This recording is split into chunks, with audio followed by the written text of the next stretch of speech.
Imagine you're deciding, maybe right now, whether to grab coffee or tea. Seems like a simple choice, doesn't it? Feels totally free. Right. But what if that decision isn't actually a choice at all? What if it's just, I don't know, the inevitable outcome of this massive chain of cause and effect, one stretching all the way back to the Big Bang? It's a huge thought. And it's this ancient puzzle, really free will versus determinism. Philosophers, scientists, they've been wrestling with it for centuries. Yeah. And the crazy thing is, there's still no agreement. I saw this commentary mentioning there's, quote, no agreement over whether determinism is true and what the import for human agency would be. Exactly. So the experts, they can't even settle on whether the universe is like this perfectly wound clockwork. Or if we actually get to fiddle with the hands a bit. Precisely. And it's fascinating because it touches everything, doesn't it? From those little daily choices right up to, well, our whole system of justice and responsibility. Absolutely. So that's our mission today. We're going to try and map out this whole debate step by step. We'll take you from the classic philosophical arguments Uh-huh. to some really cutting-edge neuroscience and even dive into the, frankly, weird world of quantum physics. It gets pretty strange down there. Doesn't it just? We're going to ask some big questions, maybe some unsettling ones like, are your choices genuinely your own? Or are we just sort of playing out a script written by prior causes? And the big follow-up, if they're not truly ours, what does that mean for morality, for holding people accountable, for justice? Yeah, exactly. We'll toss out some questions for you, the listener, to chew on too. Ready? Let's dive in. I think it's best to start with the philosophical foundations, Get the terms straight. Good idea. Lay the groundwork. Okay, first up, causal determinism. What exactly are we talking about here? Right, so causal determinism is basically the thesis, the idea that the future is completely fixed. Fixed by two things: everything that happened in the past and the laws of nature, which, don't change. So like dominoes falling. Once the first one goes, the rest have to follow in exactly one way. That's a great analogy. Or think of it like this. Yeah. If you could somehow know the exact state of every single particle in the universe at one specific moment. Which is impossible, but theoretically. Theoretically, yeah. And if you knew all the physical laws governing those particles, then there would only be one possible future, just one inevitable path forward. There is a philosophical resource that puts it pretty clearly, saying determinism is the idea that the conjunction of the past and the laws of nature entails a unique future. Exactly. And the really sort of unsettling implication here is that if determinism is true, Yeah. then your choice of coffee this morning, it was as inevitable as the sun rising. It wasn't really a choice in the deep sense we usually mean. Oof. That definitely challenges how we think about ourselves as, the authors of our own lives. It really does. Now, contrast that with what's called libertarian free will. And just to be clear, this is philosophical libertarianism, not the political kind. Okay, important distinction. So what's this version of free will? It's the idea that you have the genuine ability to do otherwise. In a truly identical situation, same past, same laws, same everything, right up to the moment of decision, you could actually make a different choice. Like hitting rewind on the universe and actually picking tea instead of coffee, even though everything else was exactly the same? Precisely. That's the core idea. And this leads straight into incompatibilism. That's the view that if determinism is true, then this kind of genuine, robust free will is just impossible.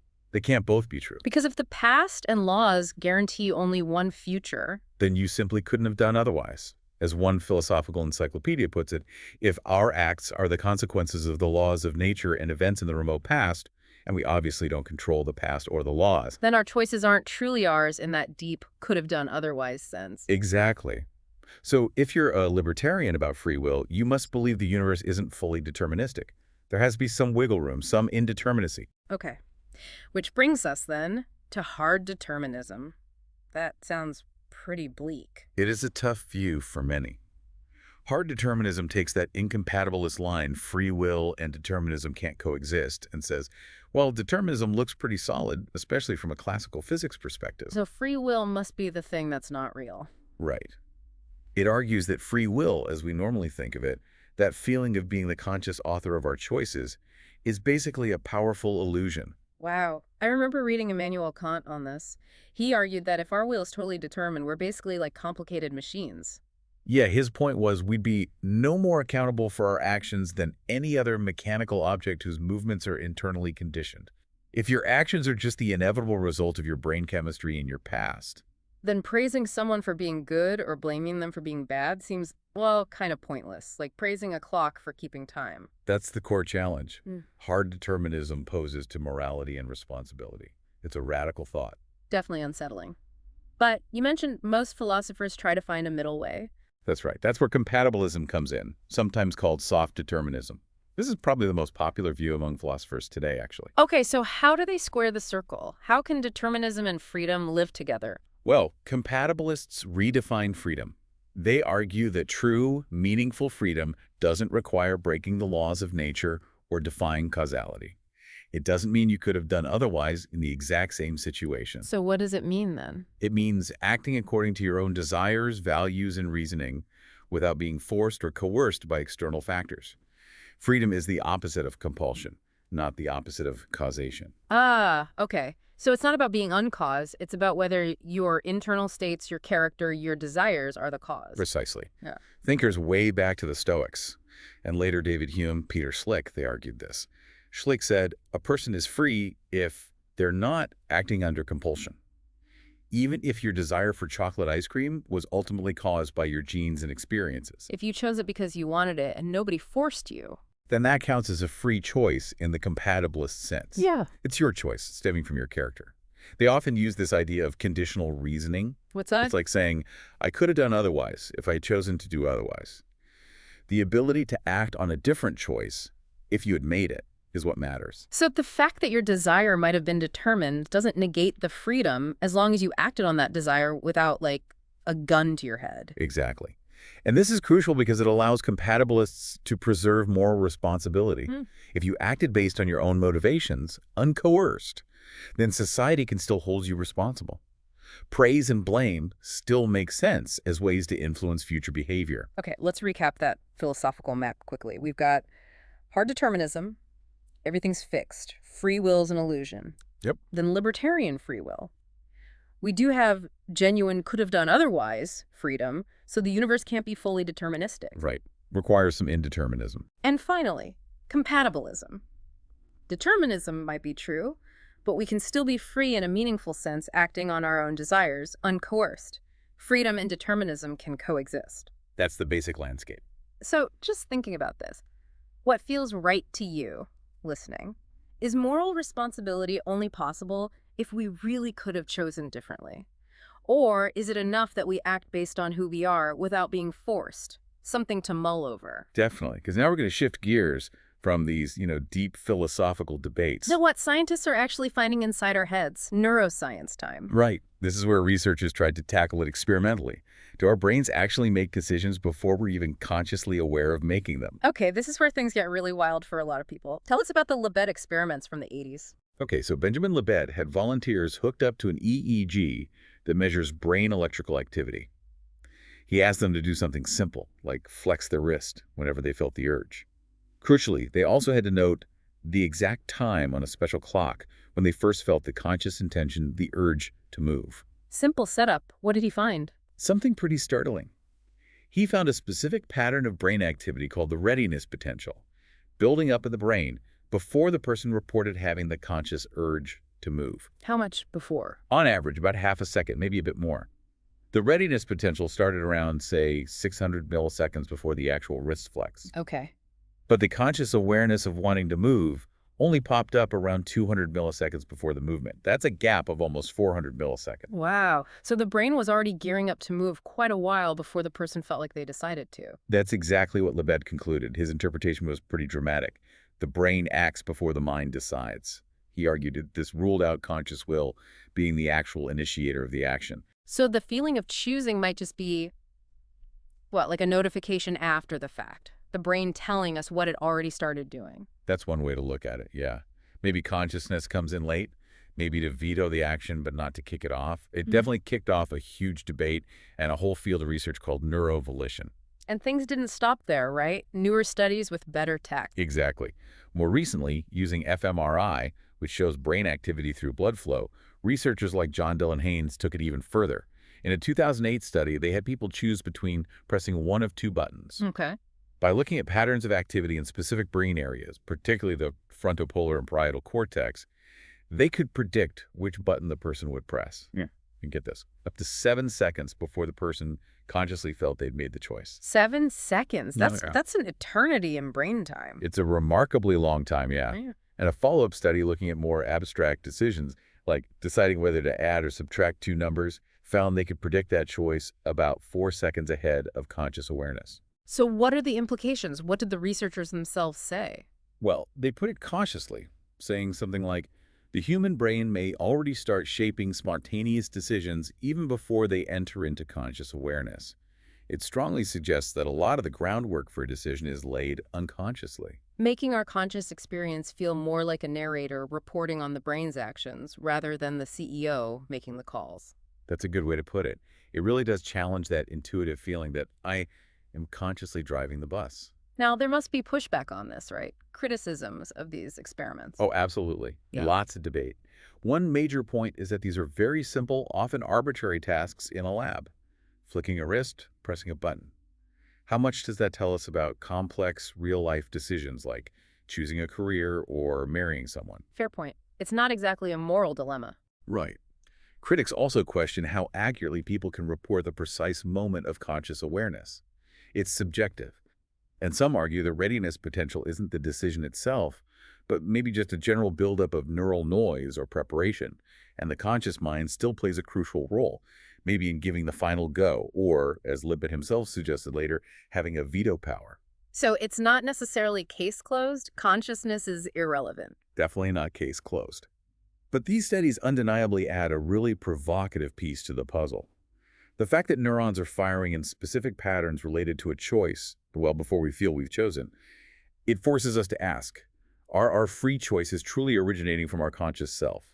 Or is our brain just following its own, perhaps deterministic dynamics, and our feeling of choice is a later addition? It really makes you wonder. And this idea of determinism versus something else brings us to another huge area of science, quantum mechanics. Indeed.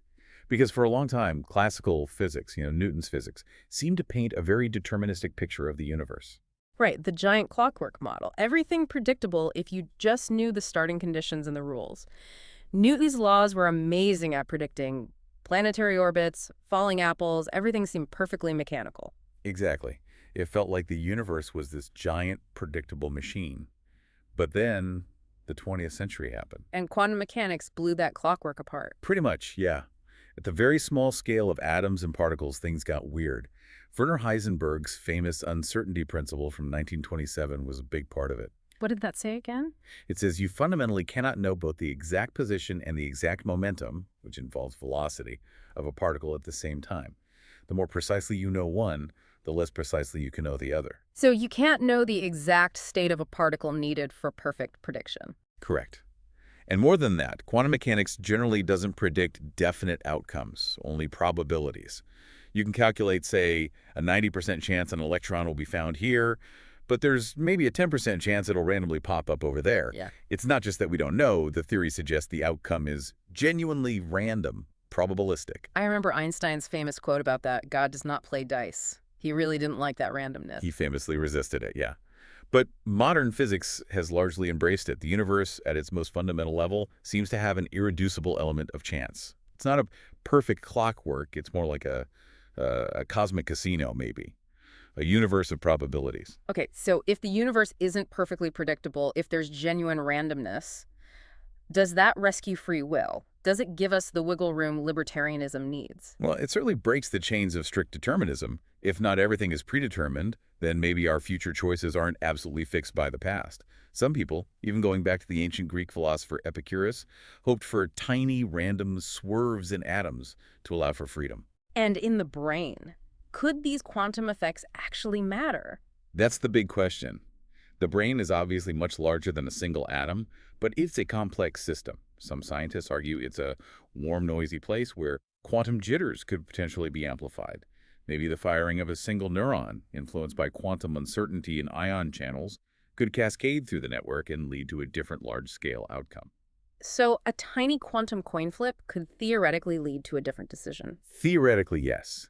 One science writer noted that randomness is apparent in the nervous system.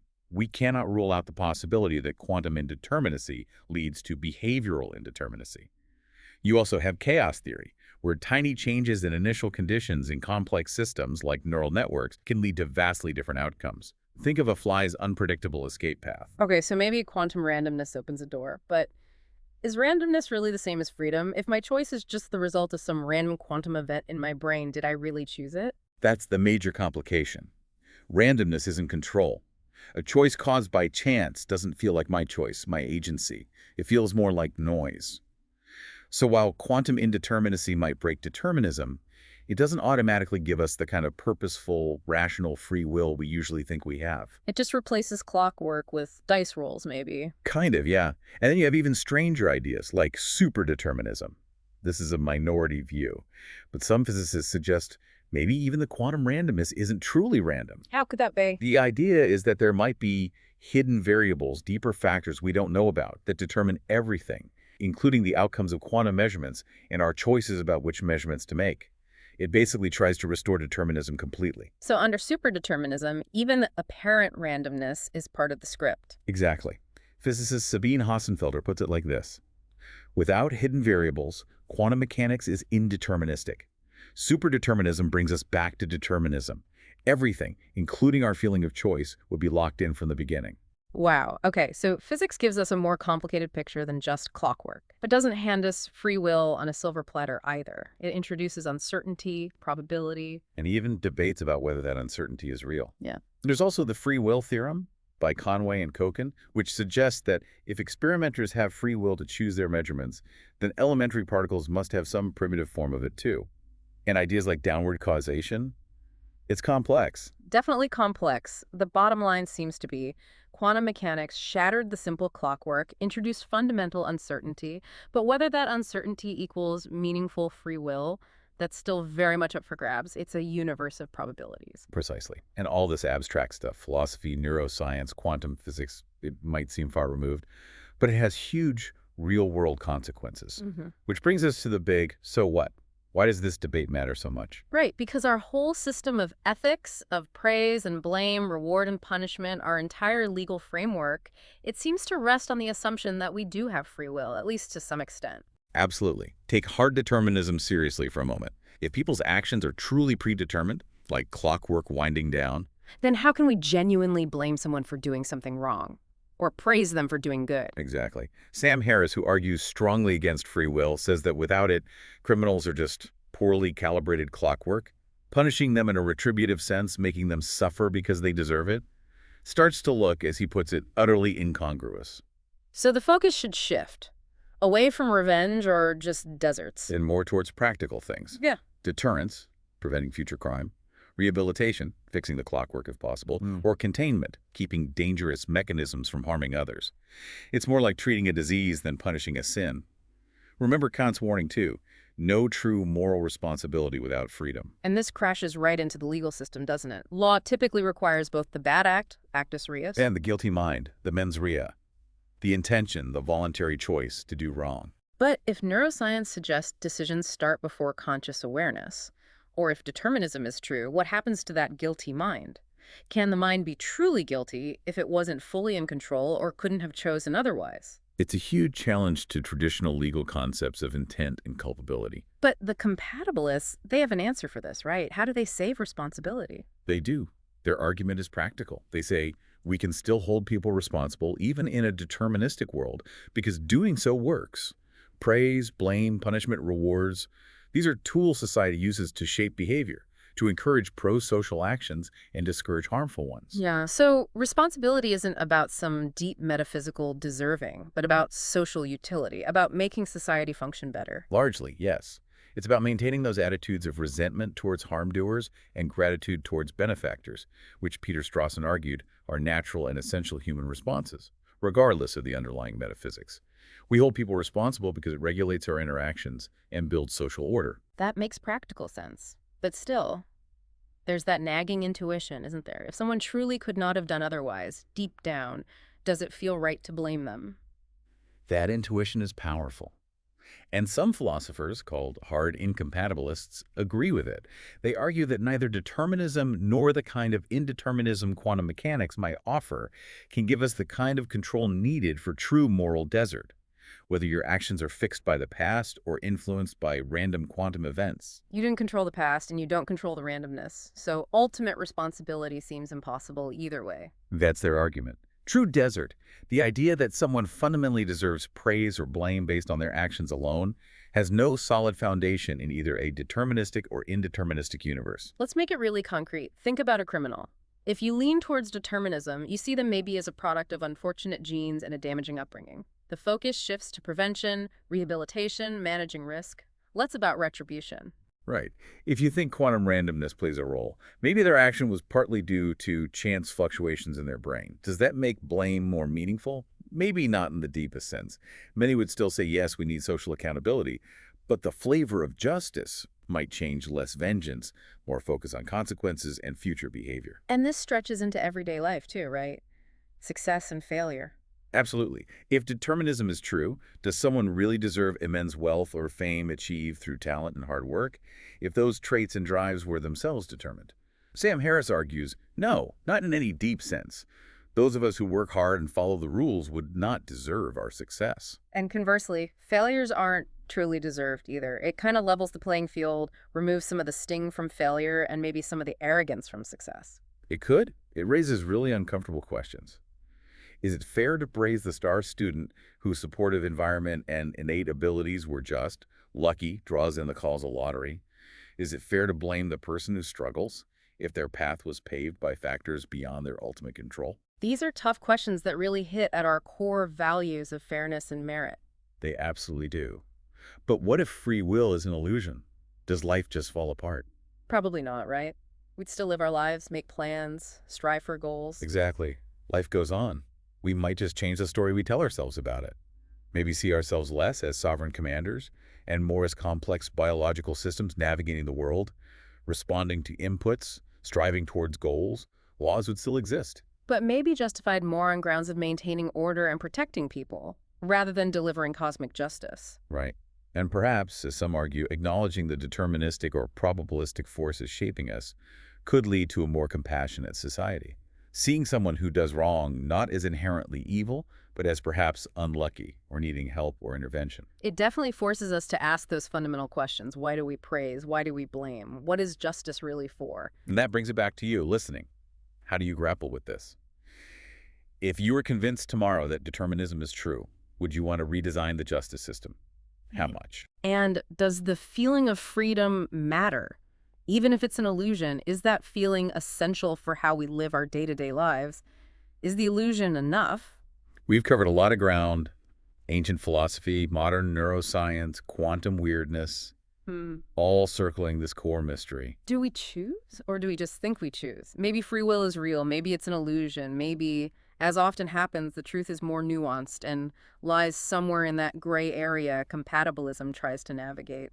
Whatever the answer, wrestling with the question forces us to think deeply about what it means to be human, what agency really is. So here's a final challenge for you. Think about your own decisions today, even the small ones, like listening to this deep dive. Did that feel like a truly free, original choice springing from your conscious self? Or was it perhaps just another effect rolling through the cosmos, Right. the predictable or probabilistic outcome of everything that came before? We'd genuinely love to hear what you think. Are you leaning towards determinism, libertarianism, compatibilism, still completely undecided? What questions are swirling in your head now? Yeah, let us know. And if you found this interesting, please hit like and subscribe for more deep dives into fascinating topics. And definitely leave us your thoughts on this final, maybe tricky question. If free will turns out to be an illusion, who do you actually want to hold responsible for? Well, for anything. Heavy stuff to ponder. Thanks for joining us on this journey. Thanks for listening, everyone. Stay curious, keep asking questions, and we'll see you next time.